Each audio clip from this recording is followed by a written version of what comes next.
Mula sa bulwagang pambalitaan ng UNTV, si Jun Soria at si Monica Verralio Tantoco. Magandang hapon, Pilipinas! At sa buong mundo, ito ang balita. Hahayaan po namin ang pamahalaan na gawin ang lahat ng dapat gawin upang magkaroon ng resolusyon. I gave them the assurance na sisiguraduhin ng ating kapulisan na tututukan at iimbestigahan ang kaso na ito hanggang sa mahuli at ma-identify natin at masampahan natin ang kaso. Lahat po na may kinalaman sa kanyang pagkakaroon. Pamilya ni Percy Lapid, malaki ang tiwala sa Philippine National Police sa paglutas sa krimen. Hitman ni Lapid, namukhaan sa enhanced video ayon sa NCRPO. Naamyendahang proposed national budget handa nang itransmit ng Kamara sa Senado. Ang employment rate nitong Agosto 2022 ay nasa 94.7% at ito ay mas mababa ng 0.1% kumpara noong Hulyo 2022 na nasa 94.8%. Bilang ng mga Pilipinong walang trabaho noong Agosto tumaas. Karamihan sa mga nadagdag sa bilang hindi natanggap sa inaplayang kumpanya. Wish USA bus makikipagdiwang sa Filipino-American History Month 2022. Ang format ng UNTV ay paglaruin yung mga government employees na sila maglaro, maglaban para yung camaraderie, para magkakilala ng tayong lahat sa mga ahensya ng gobyerno at maging magkakaibigan. UNTV Cup Season 9 magsisimula na sa Nobyembre. 12 koponan magtutuos. Magandang hapon, tayo po ay sabayang napapanood sa Facebook at YouTube channels ng UNTV at sa 1,935 satellite monitoring centers nationwide. Gayun din po sa Radio La Verdad 1350 ang UNTV Radio. At una sa ating mga balita. Tinapos na ng mababang kapulungan ng Kongreso ang period of amendments o ang pag-realign sa proposed 2023 national budget. Sa ngayon, hinihintay na lamang na maitransmit ito sa Senado. Ito ang balita ni Aileen Cerudo, live. Aileen, kailan daw matatransmit o may papasa sa Senado itong amended budget at magkano ang kabuang pondo na na-realign? Yes, June, ayon nga kay House Speaker Martin Romualdez, posibleng maitransmit na ng Kamara ang naamyendahang 2023 national budget sa Senado sa mga susunod na araw at nasa 77.5 billion pesos ang pondong na-realign upang magkaroon naman ng alokasyon ang mga prioridad na programa na ang ilang ahensya ng gobyerno. Tapos na ang Kamara sa pagsasaayos ng 2023 proposed national budget kasunod ng pag-aproba sa ikatlo at huling pagbasa noong nakaraang linggo. Upang masolusyonan ang mga programang walang nakalaang pondo, dinagdagan nila ang pondo sa sektor ng kalusugan, edukasyon, transportasyon at iba pang social services. Umabot sa 77.5 billion pesos ang inilipat na pondo ng Kamara sa ilalim ng panukalang 5.268 trillion peso 2023 national budget. Ayon kay House Speaker Romualdez, inilipat nila ang pondo ng ilang programa na hindi agad na magagamit para sa taong 2023. So in areas where we feel that the original proposed NEP may not be fully expended, we make refinements and then we make realignments to programs, whether they be in education, in agriculture, for people that need more urgent projects and programs, realign there. Sa ilalim ng realigned budget, nasa 20.25 billion pesos ang idinagdag na budget para sa Department of Health. Ilan sa paglalaanan nito ay ang medical assistance for indigent patients na nasa 13 billion pesos ang dagdag na budget. Allowance para sa mga healthcare at non-healthcare workers. May tig kalahating bilyong pisong dagdag pondo rin ang ilang specialty hospitals gaya ng Philippine Heart Center, Lung Center of the Philippines, Philippine Children's Medical Center at ang Philippine General Hospital. Nasa 250 million pesos naman ang inilaan para sa Cancer Assistance Program. Sa Department of Education, pinondohan na rin ang Special Education Program ng nasa 581 million pesos. 10 bilyong piso naman ang para sa pagpapagawa ng karagdagang classrooms. Nasa 10 bilyong piso rin ang dagdag na budget para sa Department of Public Works and Highways upang pondohan ang water system projects ng ilang barangay. Ang Department of Social Welfare and Development naman ay may dagdag na 12.5 billion na pondo para sa assistance programs nito. Mayroon na ring 5.5 bilyong pisong pondo na inilaan para sa libreng sakay, fuel subsidy program at bike lane construction ng Department of Transportation. Tigli 5 bilyong piso naman ang dagdag na pondo para sa Technical Education and Skills Development Authority, Commission on Higher Education at Department of Labor and Employment. Ang Department of Information and Communications Technology naman ay pinaglaanan ng dagdag na 1.5 billion pesos para sa National Broadband Project nito. Upang mapondohan ang pagpapagawa ng bagong building, nasa 500 million pesos ang ibinigay sa Commission on Elections. May dagdag na pondo rin ang Philippine National Police na nasa 300 million pesos at Department of Trade and Industry na nasa 250 million pesos. Umaasa naman si House Speaker Romualdez na ia-adopt din ng Senado ang ginawang pag-amyenda ng Kamara sa 2023 proposed national budget. Samantala nga, Juno, na-retain o hindi nabawasan ang 9.2 billion pesos na confidential at intelligence fund sa ilalim ng 2023 national budget.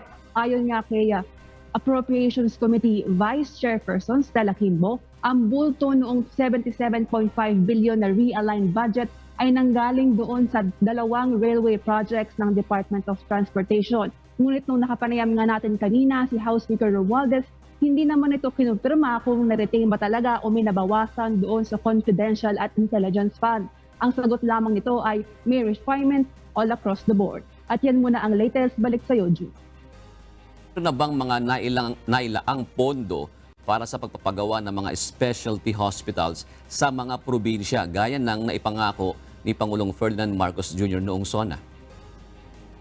Base nga doon sa nakita nating listahan, wala pa tayo nakikita listahan na kasama din doon sa budget ang mga specialty hospital doon sa mga far-flung areas. Ngunit kukumpirmahan pa natin yan, June.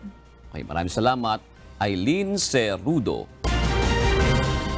Sisikapin ng Department of Budget and Management na paglaanan ng pondo ang special risk allowance ng healthcare workers. Sa isang panayam, sinabi ni Secretary Amina Pangandaman na makikipag-ugnayan sila sa Department of Finance at Bureau of Treasury upang makahanap ng pagkukunan nito. Ayon po sa Department of Health, 24.4 billion pesos lamang mula sa hiningi nilang 95 billion pesos ang naaprobahang pondo para sa COVID-19 response para sa susunod na taon. Tiniyak naman ng liderato ng Senado na maipapasa sa tamang oras ang 2023 national budget. Ayon kay Senate President Juan Miguel Zubiri, sisiguraduhin nilang hindi magkakaroon ng reenacted budget ang bansa. Target ng Senado na matapos ang budget hearing sa committee level sa susunod na linggo. Habang 2 linggo naman, inaasahang tatagal ang debate sa plenaryo sa pagbabalik sesyon sa susunod na buwan. Target ni Zubiri na maaprobahan sa ikatlong pagbasa ang panukalang 2023 national budget bago matapos ang buwan ng Nobyembre. Sa mga Viber groups namin, between all member senators and majority senators, wala po tayong nakikitang malaking hadlang para maipasa yung budget. Hinihingi ng ng ilang mambabatas ang listahan ng mga proyekto at barangay na makatatanggap ng pondo mula sa National Task Force to End Local Communist Armed Conflict o NTF-ELCAC para sa susunod na taon. Ito'y matapos matanong ng isang senador kung posibleng pork barrel ang pondo sa ilalim ng panukalang 2023 national budget. Ito ang balita ni Hardy Delgado. Siyempre gusto natin malaman na totoo nga yan kasi nga marami nagdududa dating there's no report. How do you, you're the budgetary experts, how do you judge that? Sa budget hearing sa Senado ng Department of Budget and Management o DBM para sa panukalang pondo ng ahensya sa susunod na taon, na-question ang ilang senador ang pondo para sa National Task Force to End Local Communist Armed Conflict o NTF-ELCAC. Ayon kay Senator Nancy Binay, batay sa tala ng nagastos mula sa 16.4 billion pesos na NTF-ELCAC fund para sa mga barangay noong 2021, halos wala pa umano sa kalahati ang natapos na proyekto. Nasa 10 billion pesos ang panukalang budget para sa anti-insurgency fund sa 2023. 10 milyong piso ang nakalaan sa kada barangay na natukoy na nalinis na mula sa impluwensya ng mga komunistang grupo. Mr. Chair, how would you justify the additional 10 billion for next year when we don't even know what's going on with this project? The justification for the additional amounts will correspond to the cleared barangays. They had more cleared barangays that they identified. So they asked for more than 10 billion. Yes, but we were saying that perhaps you have to concentrate on the ongoing projects under the cleared barangays that have been recently identified. Ayon naman kay Senate Finance Committee Chairperson Juan Edgardo Sani Angara, dapat nakadetalye sa panukalang pondo kung saan-saang proyekto mapupunta ang pondo dahil kung hindi, lalabas na pork barrel ito. Unfortunately, Madam Chair, the projects are identified only during implementation phase. Yun ang mahirap kasi isn't that a form of pork barrel that's frowned upon based on the Supreme Court? I see the minority leader who's really a much better lawyer than I am.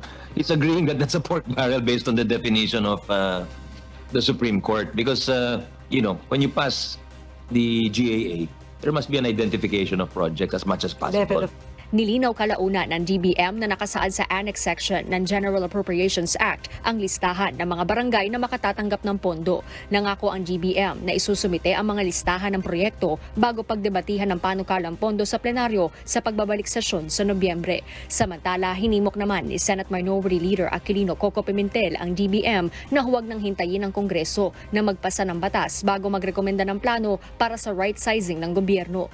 Ayon kay Budget Secretary Amena Pangandaman, nagsasagawa na sila ng pag-aaral kung ano-anong mga ahensya ng gobyerno ang maaaring pagsamahin o tuluyang buwagin. We have a preliminary study po on certain areas po, and then we're engaging din po PADS for the second part po. I think it will be done by first quarter of next year. Ang ilang senador naniniwalang napapanahon na ang right sizing ng gobyerno sa gitna ng patuloy na nadadagdagang bilang ng mga hindi pa rin nare-regular na mga empleyado ng gobyerno. Ayon kay dating Senate Labor Committee Chairperson Joel Villanueva, mahigit 170,000 ang unfilled positions sa pamahalaan, habang mahigit 600,000 naman ang contract of service at job orders. Jorlene Delgado, UNTV News and Rescue. Diyos ang aming sandigan, serbisyo publiko ang aming pinahahalagahan.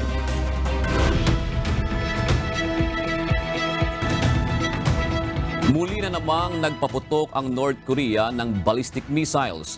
Ito nang ika-6 na missile launch ng Pyongyang sa loob ng 2 linggo. Ito ang balita ni Early Briones. 2 short-range ballistic missiles ang pinuputok ng North Korea araw ng Huwebes. Ito na ang pang-6 sa ipinagbabawal na ilunsad ng Pyongyang sa loob lamang ng 2 linggo. Ayon sa North Korea, counter-action measures lamang ito sa ginawang US at South Korean military drills. Noon lamang nakalipas na Martes nang magpaputok ang Pyongyang ng missile sa airspace na sakop ng Japan. Dahilan upang manawagan ng Estados Unidos ng Emergency UN Security Council meeting. Sa pagpupulong, inakusahan ng US ang Russia at China ng pagbibigay ng proteksyon sa North Korea mula sa mas matinding sanctions. Giit naman ng Chinese at Russian representatives, mas mainam ang dialogo kaysa punishment. The United States, Albania, Brazil, France, India, Ireland, Japan, Norway, the Republic of Korea, UAE, and the United Kingdom strongly condemn the DPRK's intermediate-range ballistic missile launch, which overflew Japan on October 4th, and its 7 other ballistic missile launches conducted since September 25th. The DPRK has now launched over 35 ballistic missiles this year alone. These launches violate multiple Security Council resolutions and pose a threat to not only the region, but to the entire international community. Sa nakalipas na 2 linggo, nagsasagawa ng combined exercises ang US, South Korea at Japan upang magsanay kung papaano tutugunan ng isang North Korean attack. Bagay na ikinagagalit naman ni North Korean leader Kim Jong-un at lalo pang nagpalala ng tensyon. Early Briones, UNTV News and Rescue. Diyos ang aming sandigan, serbisyo publiko ang aming pinahahalagahan. Hindi na maaabot ng mundo ang layunin nito na tapusin ang matinding kahirapan sa taong 2023 ayon po yan sa World Bank. Ito ay dahil sa umiiral pa rin ang COVID-19 pandemic at ang nagpapatuloy na gera sa pagitan ng Ukraine at Russia. Ang mga ito ay dahilan ng pag-igting ng kahirapan sa buong mundo. Sa ulat ng World Bank, 71 milyong tao ang nadagdag na namumuhay sa labis na kahirapan noong taong 2020. Nanawagan na si World Bank President David Malpass sa mga bansa na paigtingin ang policy changes upang makatulong sa pagbangon ng ekonomiya at mabawasan ang kahirapan. Naniniwala ang mayorya ng mga Pilipino na dapat nang makontrol ang tumataas na inflation rate sa bansa. Ito ang lumabas sa pinakabagong Pulse Asia Survey kung saan 66% ng mga Pilipino ang nagsabing dapat nang aksyonan ng gobyerno ang inflation o ang mabilis sa pagtaas ng presyo ng mga bilihin. Isinagawa ang survey mula September 17 to 21 mula sa 1,200 adult respondents. Bukod sa issue ng inflation, kasama rin sa mga major concerns ng mga Pilipino ang dagdag sahod sa mga manggagawa, paglikha ng mas maraming trabaho at pagresolba sa problema ng kahirapan. Dumami pa ang bilang ng mga Pilipinong walang trabaho noong Agosto batay sa pinakabagong ulat ng Philippine Statistics Authority o PSA. Nadagdagan din ang bilang ng mga hindi natatanggap sa inaplayang trabaho na karamihan ay mga kabataan at first-time job seekers. Ito ang balita ni Dante Amento. Ang employment rate nitong Agosto 2022 ay nasa 94.7% at ito ay mas mababa ng 0.1% kumpara nung Hulyo 2022 na nasa 94.8%.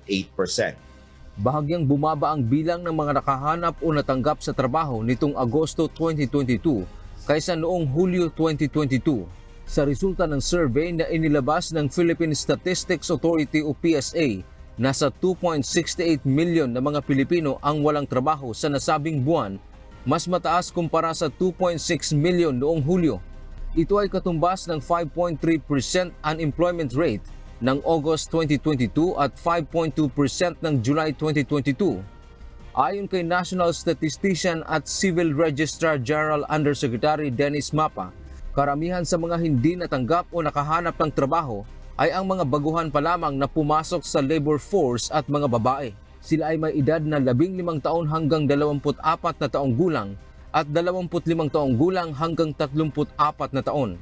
Ang karamihan na unemployed sa kanila, so dito may dagdag tayo ng mga 79,000. Ito yung mga new entrants, yung first time na pumasok sa labor force, no?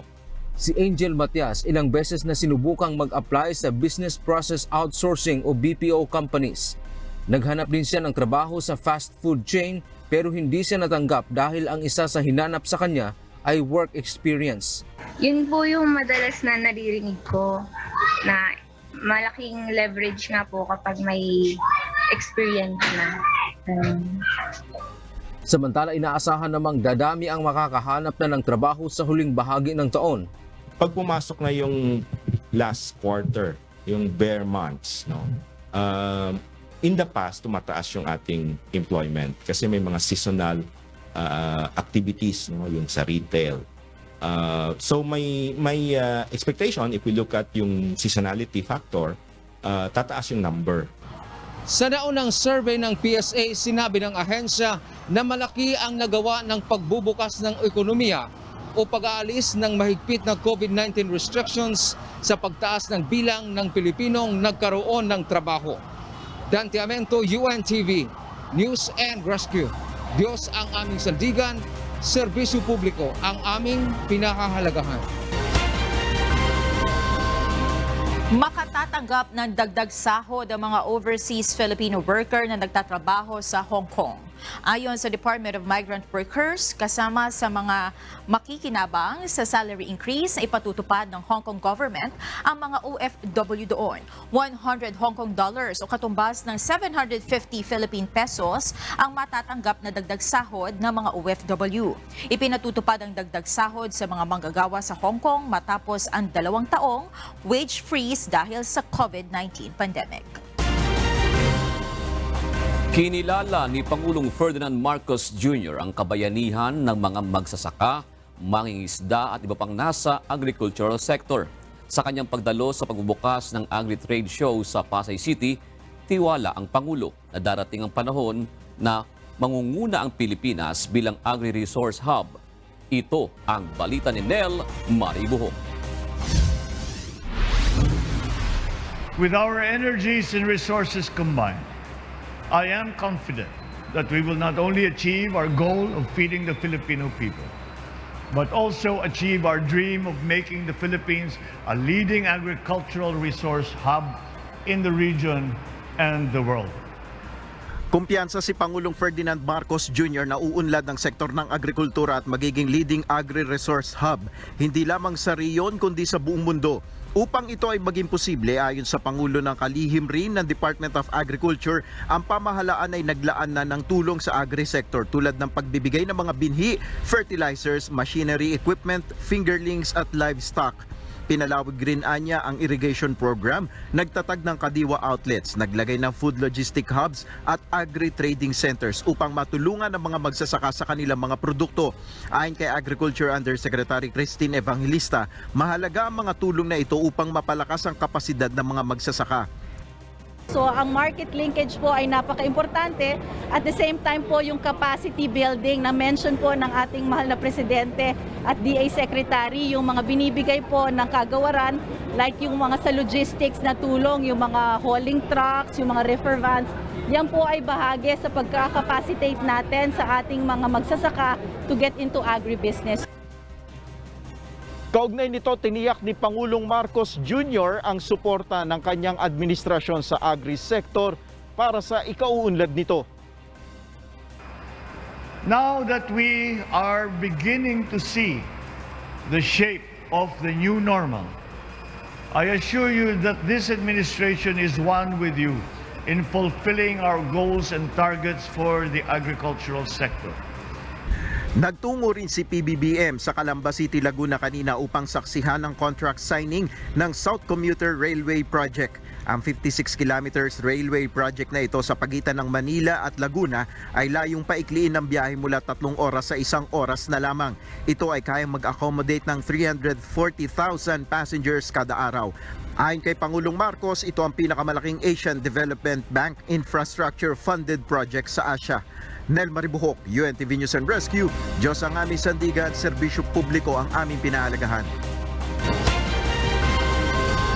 Target palakasin ng Department of Health ang mga pasilidad para sa primary care services sa mga lokal na pamahalaan. Paliwanag ng DOH, makatutulong ito na agad na matukoy ang mga sakit ng ating mga kababayan at mabawasan ang bilang ng mga pasyente sa mga ospital. Ito ang balita ni Asher Gadapan Jr. Nung una po kasi sabi hanggat maaari sa loob ng 1 buwan, 2 to 3 times po siya dapat maano. Kaso hindi po namin nasunod yun. Nung huli lang pong check-up niya nung July pa po eh. Regular na check-up ang kinakailangan para sa 3 buwang anak ni Rona Bacani. Bukod dito, may bukol rin sa likod ang sanggol na dapat ipasuri sa espesyalista. Ayon kay Rona, hindi nila ito magawa dahil sa kawalan ng pera at malapit na pasilidad para ipakonsulta ang kanyang anak. Kaya laking tulong sa kanila ang mga primary care service na inilaan ng Pampanga Provincial Government at iba pang ahensya ng pamahalaan. Malaking tulong po kasi katulad po nito, nagbigay na sila ng referral for MRI. Pwede daw pong malibre yung MRI niya. Kasi nung una pong check-up niya sa private hospital sa San Fernando, nag-costing po kami ng 40 plus mahigit. Yung MRI lang po yun. Ayon sa Department of Health, makatutulong ang paglalaan ng primary care services sa mga kababayan natin upang agad na malaman ang estado ng kanilang kalusugan at magamot ang anumang karamdaman. Mababawasan din ang mga pasyente sa mga ospital na mas mahalaga para sa mga higit na nangangailangan ng mataas na level na pangangalaga o atensyong medikal. Paliwanag ni DOH Officer in Charge Undersecretary Maria Rosario Vergere, matagal na itong isinasagawa sa mga lokal na pamahalaan. Nasa halos 500 primary health facilities na rin ang napatayo sa iba't ibang lugar sa bansa. Matapos magsilbi bilang COVID-19 facilities, plano rin ng DOH na gamitin na lang itong mga pasilidad na ganito para makapagbigay ng primary care services at mapagsilbihan ng mas marami pa nating kababayan. Primary care, preventive care, ito po yung ating direksyon ngayon. At ito sa tingin natin, tayo po ay nagka-concur sa sinasabi po ni Vice Governor Lilia, this is the way to go. Kung hindi po natin uumpisahan, i-prevent ang mga sakit sa ating lipunan ngayon, dadating po tayo dun sa punto na ang atin pong mga may sakit will just opt to die at home, will just opt to just stay at home without receiving any care. Umaasa naman ng DOH na mapalalakas pa ang primary care service sa bansa sa pamamagitan ng ipinatutupad na Universal Healthcare Law. Sa ilalim kasi nito, halos lahat ay libre na o di kaya ay mababa na ang babayaran sa pagpapakonsulta at mga kinakailangan treatment o gamot. Ito ay sa tulong na rin ng Philippine Health Insurance Corporation o PhilHealth kung saan otomatiko ng miyembro ang lahat ng mga Pilipino at agad nang makatatanggap ng benepisyo. Sa oras na tumungtong ng ospital, ang isang member o naging pasyente siya, hindi i-check ang kanyang contribution kung updated o hindi. Member man siya o hindi, magagamit niya ang PhilHealth. Nanawagan naman ng DOH sa mga lokal na pamahalaan na paigtingin ang paglalaan ng primary care services sa kani-kanilang mga lugar. Asher Cadapan Jr., UNTV News and Rescue. Diyos ang aming sandigan, serbisyo publiko ang aming pinahalagahan. Malaki ang tiwala ng pamilya ni Percy Lapid na malulutas ng Philippine National Police ang kaso ng pamamaslang sa mamamahayag. Ayon kay Roy Mabasa, nais nilang mabigyan ng hustisya ang pagkamatay ng kanyang kapatid. Ito ang balita ni Lea Ilagan. Ang aking alam bilang kapatid niya, sa loob ng 35 years ng kanyang pagiging mamamahayag, maraming natatanggap si Ka-Percy ng mga death threats. Kumbagay, almusal, hapunan, tanghalian na yung death threats na yan. Pangkaraniwan na ang death threat kay Percival Mabasa o mas kilala sa tawag na Percy Lapid. Ngunit, ayon sa kapatid niyang si Roy Mabasa, wala naman itong nabanggit na seryosong banta sa kanya bago mangyari ang pamamaslang. Si Ka-Percy, kung kilala ninyo bilang kaibigan, kapatid, isa po siyang pribadong tao. Hindi siya nagsasabi kahit kanino ng kanyang nararamdaman, ng kanyang hinanakit. Yun ay tinatago niya sa sarili niya. Sa ngayon, ipinagkakatiwala na lamang nila ang buong investigasyon sa mga otoridad. Kung pakikinggan niyo si Ka-Percy sa kanyang pagbo-broadcast, masyadong explosive yung kanyang mga tinatalakay na mga bagay. Kaya hindi tayo basta-basta po pwedeng gumawa ng marahas na konklusyon. Hahayaan po namin ang pamahalaan na gawin ang lahat ng dapat gawin upang magkaroon ng resolusyon. Nangako naman si PNP Chief Police General Rodolfo Asurin Jr. na tututukan ang kaso ng pamamaslang kay Ka-Percy. I gave them the assurance na sisiguraduhin ng ating kapulisan na tututukan at iimbestigahan ang kaso na ito hanggang sa mahuli at ma-identify natin at masampahan natin ang kaso. Lahat po na may kinalaman sa kanyang pagkamatay. Ang Southern Police District sinabing bibigyan na rin ng seguridad ang pamilya ni Ka-Percy. Ang atin pong Southern Police District, na dito po ang Las Piñas, ang ating Parañaque, patuloy po tayong magsisikap po sa kanila dito po at sa kanilang mga tahanan. Patuloy naman po yung ating SAFE NCRPO program ng ating Regional Director, General Estomo, na kung saan yung ating mga pulis ay pinakakalat na natin mula sa istasyon, lalabas po silang lahat. Meron po tayong foot patrol, motorcycle patrol at mobile patrol. Samantala, may development na sa isinagawang enhancement ng National Capital Region Police Office sa closed-circuit television video sa lugar noong gabi ng pamamaslang. Sinabi ni NCRPO Director, Police Brigadier General Junel Estomo, na kahit paano ay namukha nila ang suspect. As of today, ang masabi ko lang is tuloy-tuloy po yung backtracking, yung mga CCTV na yan. Actually, meron na. Nakita na namin medyo clear na yung picture ng hitman. Noong Lunes ng gabi, habang papauwi na sa kanilang tahanan sa BF Resort Village sa Las Piñas City si Percy, makikitang huminto ang sasakyan nito. Ilang metro ang layo sa gate ng subdivision. Dito na maririnig ang 3 putok ng baril. Nabangga pa ni Percy ang sasakyan sa unahan nito matapos ang insidente. Kuha din sa dashcam ang mabilis na pagtakas ng riding in tandem suspect sa kabilang direksyon. Sinabi ni Las Piñas Chief of Police, Police Colonel Jaime Santos, na 2 tama ng bala ng .45 pistol ang tumama sa ibaba ng kaliwang tenga ng komentarista. Leia Ilagan, UNTV, News and Rescue. Diyos ang aming sandigan, serbisyo publiko ang aming pinahahalagahan.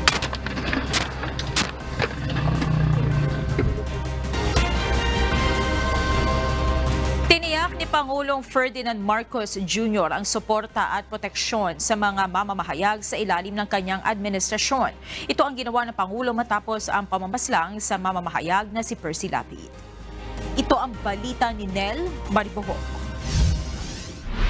Under my lead, we will support and protect the rights of the media as they efficiently perform their duty.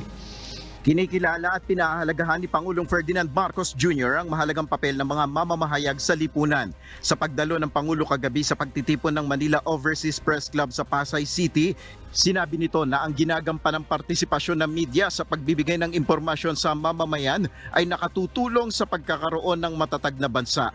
Whatever difficulties we may encounter from this point on, the government will always be ready to lend an ear and to listen to your concerns and to answer all that you may want to know. Hinikayat ni PBBM ang mga media professional na ibahagi sa publiko ang mga hakbang at inisyatibo ng pamahalaan para sa ikaaangat ng Pilipinas. It is the job of our media practitioners to not only analyze, to not only give their opinion, but to also inform and let our people know what the government is doing and how it will help their lives and how they can be part of that progress, that process of progress that we have started. Tiniyak rin ng Pangulo na mananatili siyang bukas at handang makipag-ugnayan sa mga mamamahayag. Nel Maribuhok, UNTV News and Rescue, Diyos ang aming sandigan, serbisyo publiko ang aming pinahalagahan. Patuloy ang pagdating ng mga nakikiramay sa pamilya mabasa sa pagpanaw ng mamamahayag na si Percy Lapid. At live mula sa Parañaque City, ito ang balita ni JP Nunez. JP, may mga personalidad na bang nagtungo dyan ngayong araw upang makiramay? Yes, Monica, kabilang nga dyan sa mga nagpunta dito sa Burol kanina ay sina Executive Secretary Lucas Bersamin at si Deputy Executive Secretary Hubert Guevara at si dating Senator Antonio Trillanes. Sa kanyang pagbisita, tiniyak ni Executive Secretary Bersamin sa pamilya ng mamamahayag na tutulungan sila ng pamahalaan sa abot ng kanilang makakaya. Kasama na niya dito ang pagbibigay sa kanilang seguridad. Nangako rin ito na gagawin ng Task Force on Media Concerns ang lahat upang mabigyan ng hustisya ang pagkamatay ni Percy. Una dito ay nagpunta na rin dito kagabi si DILG Secretary Benhur Abalos Jr. Kalahating milyong piso ang pabuya na inalok ni Secretary Abalos sa makapagtuturo sa pumaslang sa komentarista. Ayon sa kalihim, ang naturang halaga ay mula mismo sa sarili niyang bulsa. Tulungan niya ito sa pamilya ni Percy na anya'y malapit sa kanya. Siniguro pa ng kalihim sa pamilya ni Percy na gagamitin ng gobyerno ang mga resources nito upang makilala ang mga salarin. Samantala, tuloy-tuloy pa rin ang pagbisita ng iba't ibang individual dito sa puntod o sa burol ni Percy Lapids na nakalagak ngayon sa Paz Memorial Homes sa Parañaque City. Mayroon sa kanila na nakausap natin galing pa ng Batangas at Cavite na taga-subaybay sa naging mga programa ni Percy Lapid. Ayon sa kanila, nalulungkot sila sa sinapit ng komentarista. Samantala, nagpaunlak din ng panayam ngayon lamang ang kapatid ni Percy Lapid na si Roy Mabasa at nagpasalamat ito sa pledge na ginawa ni Secretary Abalos. Ayon sa kapatid ni Percy, biglaan naman ang naging pagbisita kanina ni dating Senator Antonio Trillanes at nagpaabot ito ng pakikiramay sa pamilya at nagkwento na naging magkakilala ang dating senador at si Percy dahil nai-interview niya ito dati sa kanyang mga programa. Inihayag niya na naniniwala ang pamilya Mabasa na makakapit nila ang hustisya at naniniwala din sila sa investigasyon na ginagawa ng mga otoridad. Panawagan naman nila kay Presidente Bongbong Marcos Jr. na magkaroon ng resulta o katarungan ang nangyaring pamamaslang. Samantala, Monica, tuloy-tuloy pa yung pagbisita dito ng iba't ibang individual dito sa burol ni Percy Lapid at inaabangan pa natin kung sino-sino pa yung mga pupunta dito at bibisita dito sa kanyang burol. Yan muna ang ating latest live. Balik sa'yo, Monica. JP, ito bang burol ni Percy ay open sa public? Yes, Monica, open ito sa public. Katunayan, merong iba dito na pumunta lang sila galing sa iba't ibang mga probinsya para bisitahin itong burol at pinapayagan naman na magpunta dito yung publiko. Monica? At JP, hindi ko alam kung nagkaroon ka ng pagkakataon na makausap yung pamilya ni Percy, pero kung sakali na itanong mo ba kung kumusta yung ginagawang investigasyon ng pulisya, paano umuusad yung mga iniimbestigahang persons of interest? Monica, kanina hindi pa tayo nagkaroon ng pagkakataon dun sa asawa ni Percy Lapid. Pero yung kanyang kapatid na si Roy Mabasa ay nakausap natin at sinabi lang na sa ngayon ay patuloy pa yung pag-usad ng kaso at tinatanong din naman sila dun sa mga pangyayari bago yung insidente nga ng pamamaslang. At inaasahan nila na uusad yung kaso at magkakaroon ng katarungan itong ang ginawang pamamaslang kay Percy Lapid. Monica? Maraming salamat at JP Nunez live na nag-uulat mula sa Parañaque City. Iginiit ni Department of Justice Secretary Boying Remulla sa United Nations Human Rights Council o UNHRC na nalalaman ng pamahalaan ng Pilipinas kung ano ang mas makabubuti para sa mga Pilipino. Ito ang naging pahayag ng kalihim matapos na ipresenta sa UNHRC ang mga hakbang na ginagawa ng pamahalaan kaugnay sa issue ng human rights o ang pagbibigay proteksyon sa karapatang pangtao. Kabilang na anya rito ang paggamit ng puwersa ng pulisya kung kinakailangan lamang ang pagpapatupad ng internal disciplinary program sa mga abusadong pulis at pagpapaiting ng anti-drug campaign upang masawata ang mga illegal drug leader. Sa huli, sinabi ni Secretary Remulla na handa ang Pilipinas na makipagtulungan sa UNHRC upang mapaiting pa ang mga programa sa usapin ng human rights at masiguro ang pagbibigay ng patas na hustisya para sa lahat.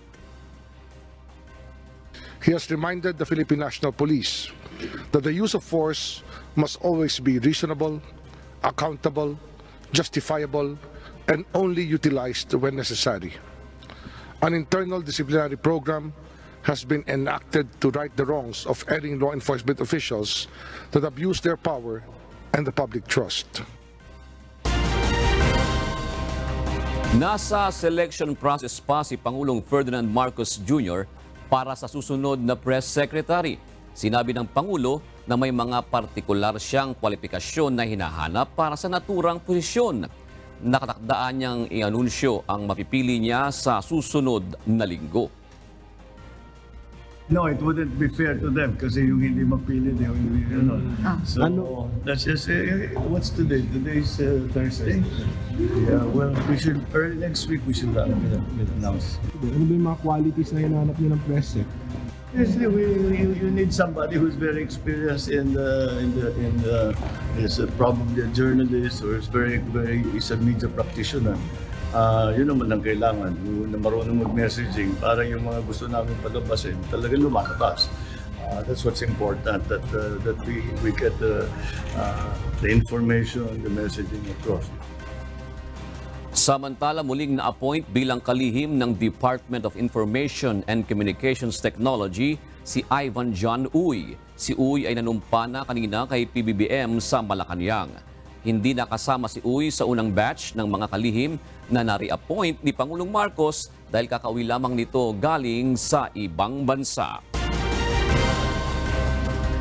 Dumepensa si Senate President Juan Miguel Zubiri sa mga bumabatikos sa umano'y pagkakaantala sa Commission on Appointments ng mga kalihim na itinalaga ni Pangulong Ferdinand Marcos Jr.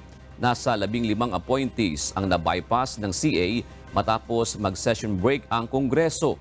Giit ni Senator Zubiri, sadyang kinapos na sa oras ang komisyon dahil kailangan din anya nilang suriin isa-isa ang mga itinalaga ng Pangulo. Talagang we had no time left. And not to mention that many of them were with the President during the trip to Indonesia, Singapore, and the United States. So almost 3 weeks po ang nawala sa kanila to be able to appear in Congress. There's no truth to the fact that we are delaying the process. We take our job very seriously when it comes to the appointments of the President.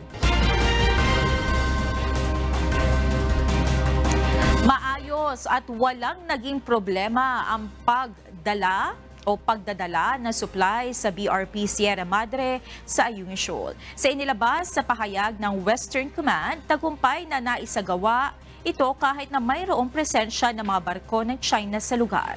Kabilang sa bitbit ng mga supply ay mga pagkain, tubig, gamot at iba pang gagamitin sa repair ng nasabing barko. Matiwasay na nakarating at nakabalik ng supply boat kahit na wala silang escort. Sinabi din ni Westcom spokesperson Major Cheryl Tindog na ito na ang ika-10 resupply mission na isinagawa ng Western Command ngayong taon. Samantala, nagsagawa naman ng aerial surveillance ang Philippine Coast Guard sa karagatang sakop ng Bajo de Masinloc. Kita dito ang mahigpit na pagbabantay na ginagawa ng BRP Gabriela Silang at BRP Suluan sa lugar para sa seguridad ng mga Pilipinong nangingisda. Bukod sa regular na pagbibigay ng pagkain, nagbibigay din ng PCG ng libreng medical check-up para sa mga Pilipinong mangingisda. Sa pagpapatrolya ng PCG, 2 Chinese Coast Guard vessel ang namataan sa Bajo de Masinloc. Gayunman, wala namang naitala na anumang tensyon sa pagitan ng PCG at CCG. Good news naman po, makukuha na ng mga bagong magpaparehistro ng motorsiklo at sasakyan ang kanilang mga plakas sa loob lamang ng 7 araw ayon sa Land Transportation Office. Samantala, plano na ng LTO na makumpleto ang lahat ng backlog sa plaka pagpasok ng taong 2024. Ito ang balita ni JP Nunes. Ang magandang balita ngayon, sa mga bagong sasakyan po, pagbili ho, may plaka kaagad within 7 days po. Yun ho ang commitment namin. Ginarantiyahan ng Land Transportation Office o LTO na makukuha na ng mga bagong magpaparehistro ng motorsiklo at sasakyan ang kanilang mga plaka sa loob lamang ng 7 araw. Ayon kay Assistant Secretary LTO Chief Chofilo Guadis III, tuloy-tuloy ang produksyon ng kanilang planta na gumagawa ng mga plaka mula Lunes hanggang Sabado at nag-ooperate ng 18 oras kada araw. Sa ngayon, kaya nang mag-produce ng 20,000 mahigit na mga plaka ng LTO sa pamamagitan ng 2 computer-operated machine at 8 bench embossing machine na manu-manong ginagamit ng mga trabahador. Pero may plano pang bumili ang LTO ng isa pang robot na gumagawa ng plaka para itaas ang produksyon. Ito yung robot na gamit ng LTO para mapabilis ang proseso sa paggawa ng mga plaka. Sa Disyembre, plano ng ahensya na masimulan ang procurement process para sa pagbili ng isa pang unit ng ganitong machine na kayang mag-produce ng nasa 7,200 na plaka kada araw. Either bumili kami ng robot or i-outsource namin yung hindi kakayanin ng planta. Ang inclination ko, ma'am, bumili na lang ng robot para magamit pa namin in future endeavors ng LTO po. Samantala, target ngayon ng ahensya na matapos ang lahat ng backlog sa mga plaka ngayong 2024. Ayon sa LTO, sa 4.7 billion pesos na inaprubahan ng Department of Budget and Management para pondohan ang paggawa ng plaka, nasa 80 to 90% ng mga backlog ang kaya na nilang matapos hanggang sa susunod na taon. Yes, doable po. Ang target po namin is about 90%. Mapupuno na po namin, and then by 2024, zero backlog na po tayo. I'll stand firm to my commitment na dapat po 90% tapos na yan by December ho. And that is my commitment to the government of the Philippines po. Nasa higit 11 million pa ng mga plaka ng motorsiklo ang backlog ng LTO, habang nasa higit 2 milyon naman sa replacement plate ng mga plaka ng sasakyan. JP Nunez, UNTV, News and Rescue. Diyos ang aming sandigan, serbisyo publiko ang aming pinahahalagahan. Posibleng makaranas ng breakthrough infection ng COVID-19 ng Pilipinas pagsapit ng Disyembre ayon sa isang vaccine expert. Ito ay dahil sa mababang bilang ng mga nagpapabakuna lalo na ng booster dose. Ito ang balita ni Laling Moreno. Waning immunity, tapos increased mobility, tapos ito nga po magpapasko. Marami ang lumalabas, namimili, mataas po ang mobility ng mga tao. So yung waning immunity matagal na kasi, no? Sinabi na natin yan na pag bumaba na yung antibodies, yung mga T-cells natin, ay ayan, magkakaroon na ulit ng possible breakthrough infections. Mabagal at kakaunti pa rin ang bilang ng mga nagpapaturok ng COVID-19 booster dose sa bansa. Sa latest data ng Department of Health, higit 73 million individuals o 93.7% ng target population ng fully vaccinated. Ngunit 19 million pala ang nakatanggap ng kanilang booster dose o katumbas ng 26%. Kung mababa ang vaccination coverage, tumataas naman ang mobility o mas marami mga tao na ang lumalabas kapag bare months. Nag-umpisa na rin ang face-to-face classes. Kaya ayon sa vaccine expert, posibleng maranasan natin ang breakthrough infections pagdating ng Disyembre. Ang breakthrough infections ay nararanasan ng isang taong bakunado na, ngunit nahawa pa rin ng COVID-19. Karamihan sa mga ito ay may mild symptoms ng COVID-19 pero mababa ang tsansa na maospital kumpara sa isang tao na hindi bakunado. Ayon kay Dr. Nina Gloriane, chairperson ng Vaccine Expert Panel, nakakaranas na tayo ngayon ng waning immunity o ang unti-unting pagkababa ng antibody sa katawan makalipas ang ilang buwan na naturukan ng COVID vaccine. Kaya kailangan muli ang booster para muling mapataas ang antibodies at memory immune cells sa katawan. Importante sana maintindihan ng ating mga kababayan, lalo na yung mga may edad at may mga sakit, na ang booster ay nagpapataas na ulit ng proteksyon and especially dun sa mga variants na siyang umiikot sa ngayon. Ayon naman sa Okta Research Team, ang NCR ang nangunguna sa may pinakamaraming aktibong kaso. Sinundan ito ng Cavite, Rizal, Bulacan, Laguna at Davao del Sur. Ang 7-day positivity rate naman ng NCR as of October 3 ay 19%. Mas mataas ito sa 18.7% positivity rate noong September 26. Samantala, hindi pa dapat magpatupad ng mandatory vaccination sa mga estudyante sa kabila ng naitalang mga mag-aaral sa face-to-face classes na nagpositibo sa COVID-19. Ayon kay Dr. Glorgane, ang dapat paigtingin ay ang panghihikayat sa mga estudyante at magulang na magpabakuna na bilang proteksyon sa nakakahawang sakit. Lalaine Moreno, UNTV News and Rescue. Diyos ang aming sandigan, serbisyo publiko ang aming pinahahalagahan. Ilang sakit ang lumalaganap na naman kapag tag-ulan, lalo pa sa mga bata. Bunsod nito, nagbabala ang Department of Health o DOH sa mga nauuso sakit sa panahon ngayon. Ilang paraan naman ang ipinapayo ng DOH sa publiko upang makaiwas sa sakit. Ito ang balita ni Asher Cadapan Jr. Una-una dahil po tag-ulan, although medyo mainit ngayong araw, so nandyan na po yung wild diseases natin. Trangkaso, dengue at leptospirosis. 3 lamang ito sa mga nauusong sakit tuwing tag-ulan at malamig ang panahon. Kaya naman sa napipitong pagpasok ng amihan season, muling nagpaalala ang Department of Health ng iba yung pag-iingat.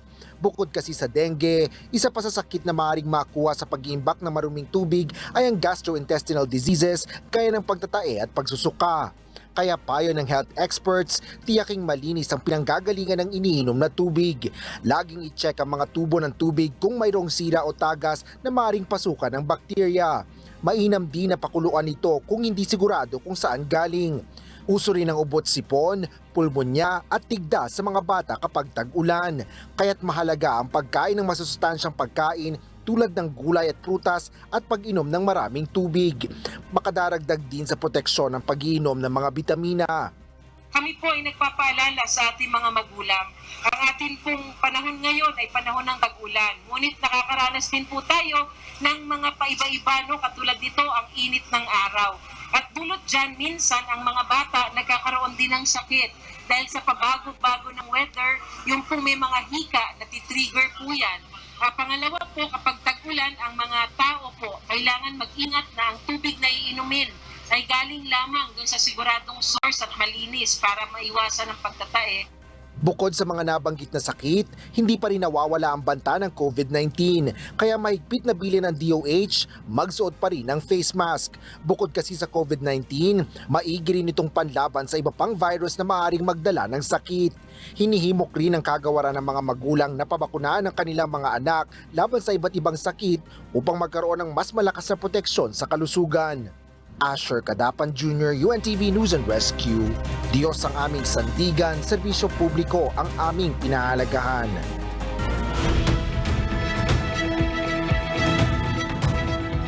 Bumisita si US President Joe Biden sa Fort Myers, Florida, USA upang alamin ang lawak ng tinamong pinsala bunsod ng Hurricane Ian. Muli nitong pinagtibay ang pangakong patuloy na suporta upang mabilis na makabangon ang estado. Ito ang balita ni Rayjon Bolivar. I want the people of Florida to know you have my commitment and America's commitment that we're not going to leave. We're going to see you through this entire process, and it's going to take a hell of a long time, hopefully without any snags in the way. Later, after the television cameras have moved on, we're still going to be here with you. We're still going to be moving. We're still going to be doing everything we can to try to put your lives back together again. Muling pinagtibay ni US President Joe Biden ang pangakong patuloy na pagbibigay ng kinakailangang ayuda sa Florida, USA upang mabilis na makabangon ng estado, bunsod ng mapaminsalang Hurricane Ian sa pagbisita nito sa Fort Myers. Pinalawig pa ng hanggang 60 araw ng Pangulo ang Major Disaster Declaration ng Florida.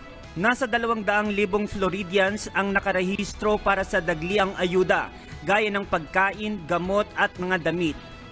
Pinasalamatan naman ni Myers, Florida Governor Ron DeSantis si President Biden sa patuloy na suporta sa kabila ito ng pagiging magkaribal ng dalawa sa politika. Pinuri rin ng gobernador ang naging pagtugon ng Federal Emergency Management Agency na pinangungunahan ni Administrator Dian Bennett Criswell. Nasa 4,000 ground personnel ang dineploy ng FEMA na tulong-tulong sa rescue and relief operations. Samantala, kumpiyansa si Pangulong Biden na muling makakabangon ang Florida mula sa pagkasira na hatid ng Hurricane Ian. We're one of the few nations in the world that on a basis of the crisis we face, we're the only nation that comes out of it better than we went into it. And that's what we're going to do this time around. Come out of it better because this is the United States of America, and I emphasize united. Rajan Bolivar, UNTV News and Rescue. Diyos ang aming sandigan, serbisyo publiko ang aming pinahahalagahan.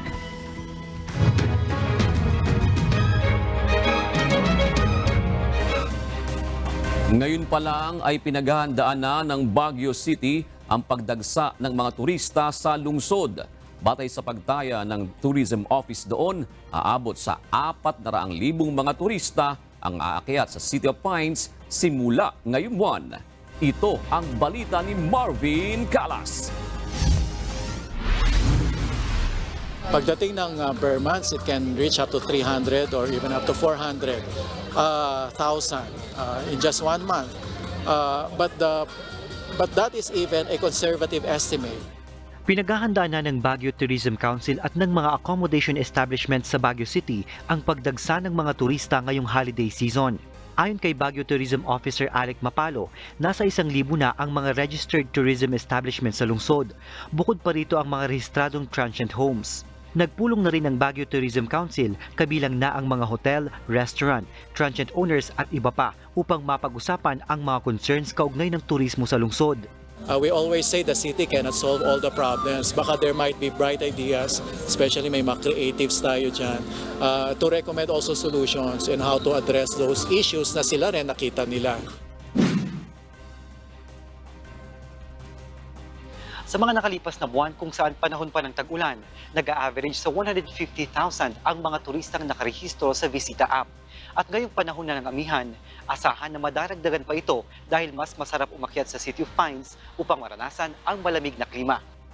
Sa dami ng umaakyat na turista sa Baguio City, kabilang sa mga suliranin ngayon ng mga accommodating establishments ang kompetensya sa mga hindi rehistradong panuluyan.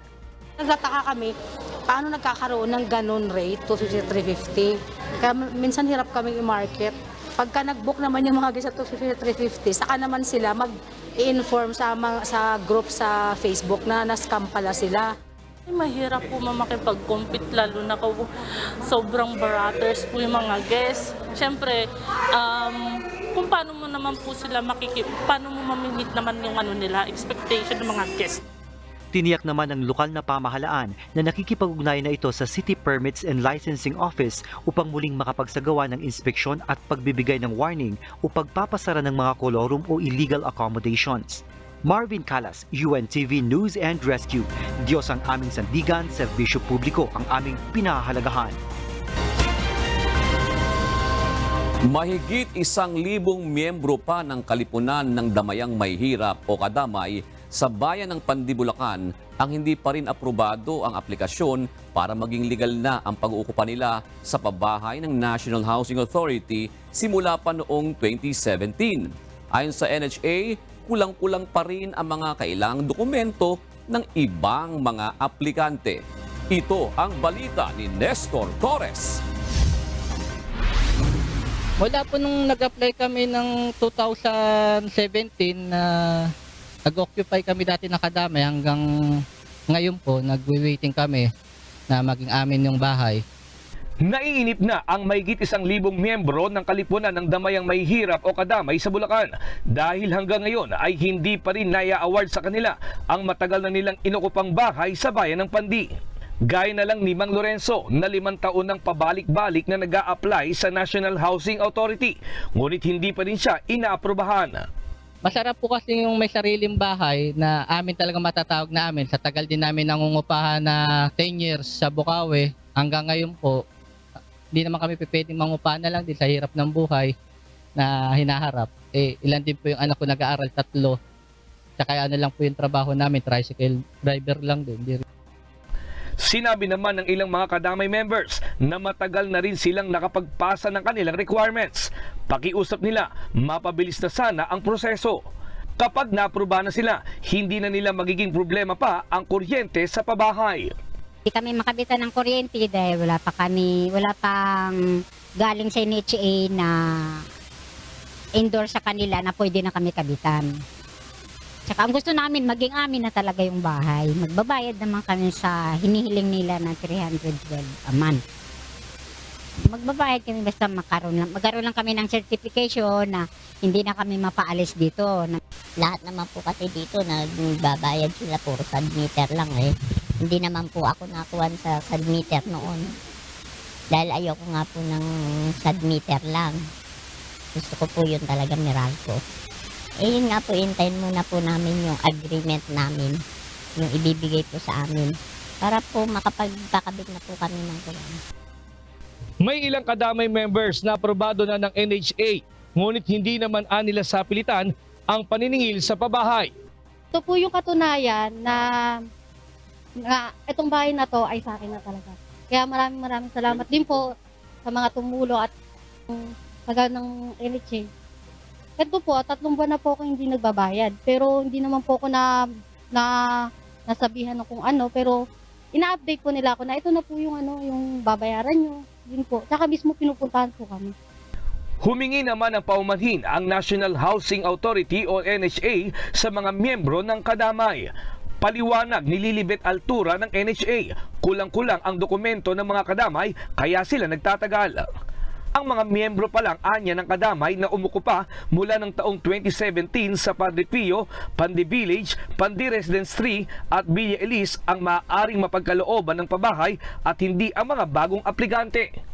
Para doon sa mga hindi pa po nakakapag-apply na remaining na qualified beneficiaries ng kadamay, mangyari pong mag-comply na kayo sa dokumento dito sa NHA para po maisaayos yung procedure ng kanilang legalization.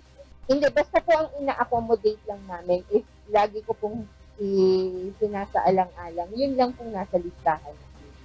So kung sila po yung bago, definitely po, hindi pa po namin pagkira. Una nang pinalawig ng NHA hanggang September 2023 ang pagsusumite ng aplikasyon ng mga miyembro ng kadamay upang maging legal na ang pag-ukupan nila sa 4 na pabahay projects ng pamahalaan sa Pandi, Bulacan.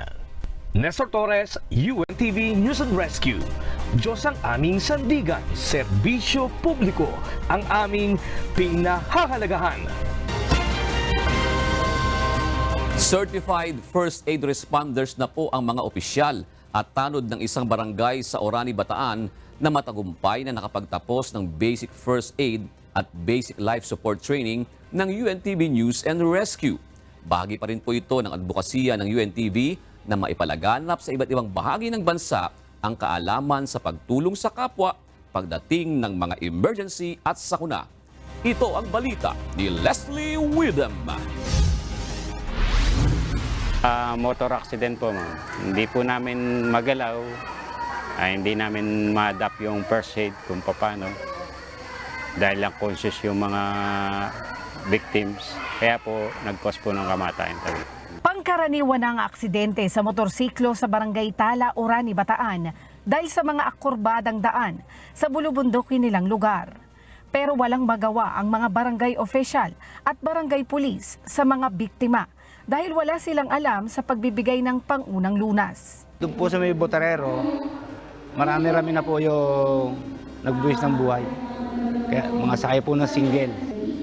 Kahit po nagagalit sila, patay na yan. Sabi ko, hindi po natin galawin yan. Yun po ang feeling ko sa mga tanod, huwag yung gagalawin. Baka po bali-bali na yung pagdampot, lalo mabalian. Ay ala naman kaming alam. Paano mo bang bubuhatin yan? Paano mo bang itatali yan? Kaya naman, isa sila sa mga nabigyan ng libreng pagsasanay ng UNTV News and Rescue. Sa pagtatapos ng kanilang training ngayong araw, baon-baon na nila ang mga bagong kaalaman na magagamit nila sa pagsagip ng buhay. Marami po kaming natutunan sa isang araw pa lang dito sa mga tinuro ng mga personnel ng UNTV. At asahan niyo po na isa sa puso at isa sa isip namin upang basta kahit sino pong may kailangan ng tulong, willing po kami. Wala po kami pipiliin kahit sino po basta nangangailangan po ng tulong. Bukod sa mga barangay officials, kabilang din sa mga sumailalim sa pagsasanay ang ilang tauhan ng 70th Infantry Battalion ng AFP. Yun ma'am, napakaganda ng mga ganyan. Dapat nga sana mas marami ma'am para kahit dito na lang gagawa na kaagad ng kung halimbawa may mga aksidente na aagapan na kaagad na hindi na kailangan yung magagaling pa doon sa taas sa baba yung mag-first aid sa kanila. Kaya malaking bagay po yung ginagawa ninyong ganyan na pagtuturo ng first aid sa mga tao rito sa barangay. Hindi lang basta basic first aid ang itinuro sa kanila, kundi pati basic life support at cardiopulmonary resuscitation o CPR. Ayon kay Angelo De La Paz, training officer ng UNTV Rescue, tumataas ang chance of survival ng isang pasyente kapag agad itong nabigyan ng first aid ng mga rescuer. Lalo na kung ang cases natin is mga cardiac arrest, mga severe bleeding ang cases, kasi ilang minutes lang na nagsisevere bleeding ang pasyente, pwedeng mag-shock and mag-lead to death ang pasyente. Kaya napaka-importante ang application ng first aid. Ganun din, pagka cardiac arrest, ilang minutes lang, ilang segundo lang na walang application ng CPR, nagkakaroon ng brain damage ang pasyente. 1, 2, 3, 4, 5, 6, 7, 8, 9, 10. Isang sudden cardiac arrest o biglaang pagtigil ng pagtibok ng puso ang leading cause of death dito sa Pilipinas. Kaya naman, isa itong cardiopulmonary resuscitation o CPR sa itinuturo ng UNTV Rescue upang madagdagan pa ang may kaalaman sa pagsagip ng buhay. Leslie Widem, UNTV News and Rescue. Diyos ang aming sandigan, serbisyo publiko ang aming pinahalagahan. 1, 2, 3, 4, 5, 6, 7, 8, 9.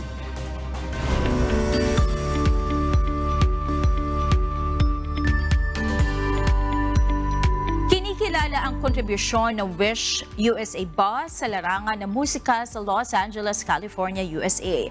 Kaya naman isa ito sa highlight ngayong taon sa lighting celebration ng Filipino-American History Month na isasagawa mismo sa Los Angeles City Hall. Ito ang balita ni Sonny Cos.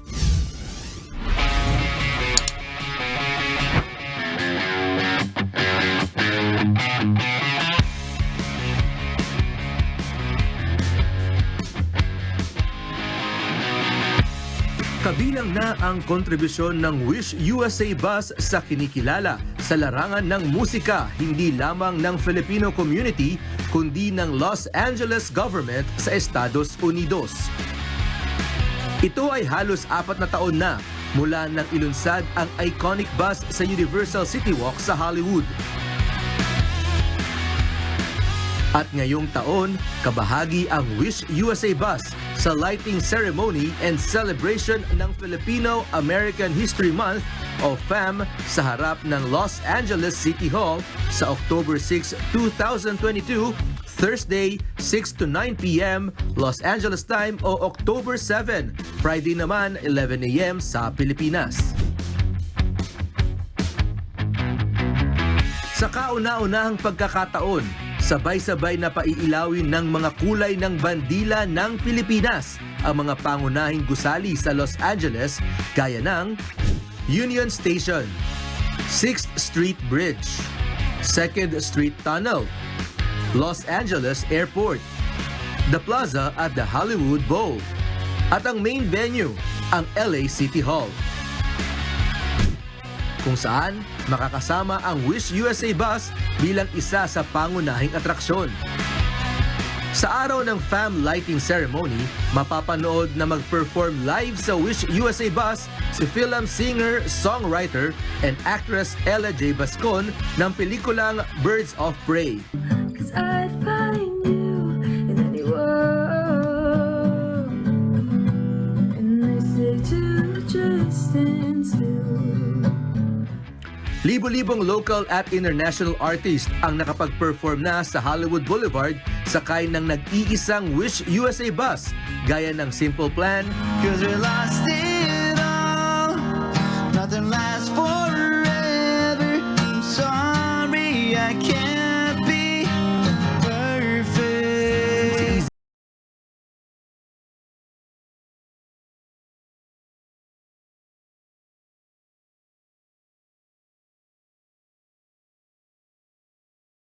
Well, that 4,000 I fell in love with you, it was beautiful. Like chicken adobo, how you fill me up. Being by my myself, but scary love is scarier. At Destiny Rogers. Mama said marry a rich man, and I was like, Mama, I am that rich man. Oh, Naging isang weekend sight na ito sa entertainment capital ng Amerika. Samantala, taong 2009 nang ideklara ng US Congress ang buwan ng Oktubre bilang Filipino-American History Month at ipinagdiriwang taon-taon sa buong Amerika. Sa California, mayroong 1.2 million na mga Pilipino at halos kalahati nito ay nasa Greater Los Angeles area. Sanicos, UNTV News and Rescue. Diyos ang aming sandigan. Serbisyo publiko ang aming pinahalagahan. Wish 1075.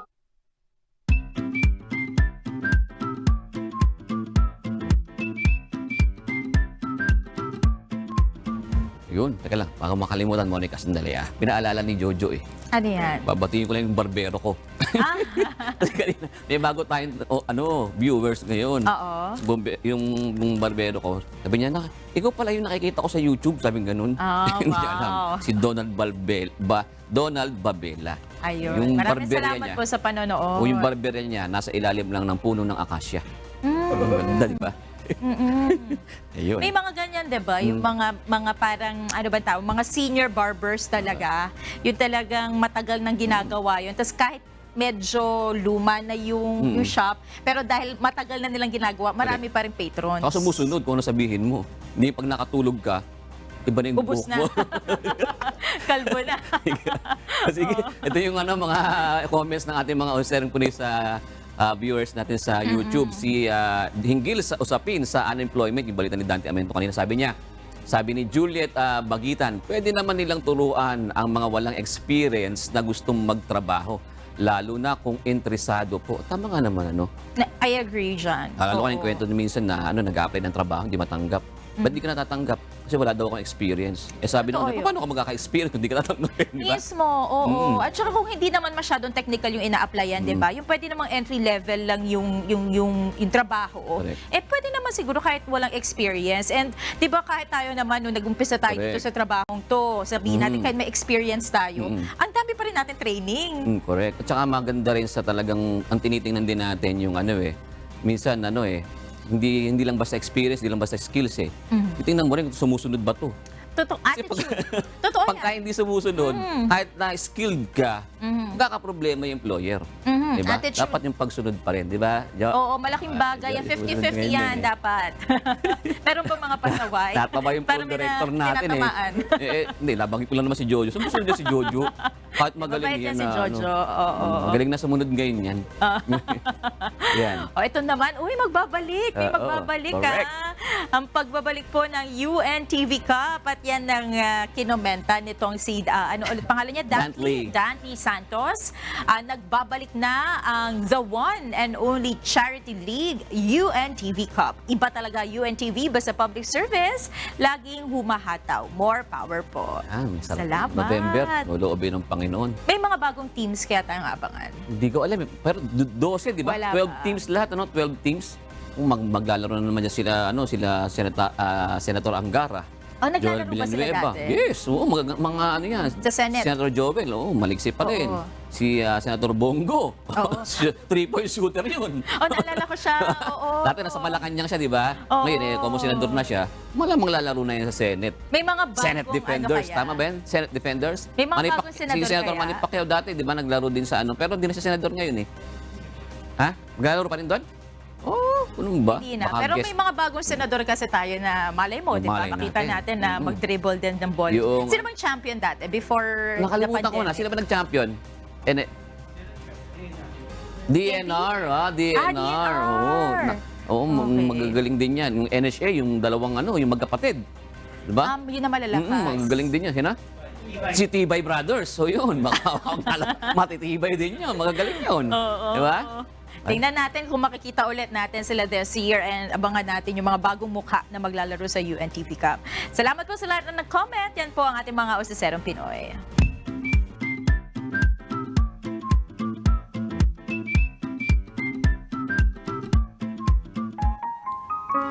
Narito naman ang salita ng Diyos na ating sandigan mula sa aklat ng Roma 12 at 19 na nagsasabi, "Huwag kayong mga gihigantihan, mga iniibig, kundi bigyan ninyong daan ang galit ng Diyos, sapagkat nasusulat, akin ang paghihiganti, ako ang gaganti, sabi ng Panginoon."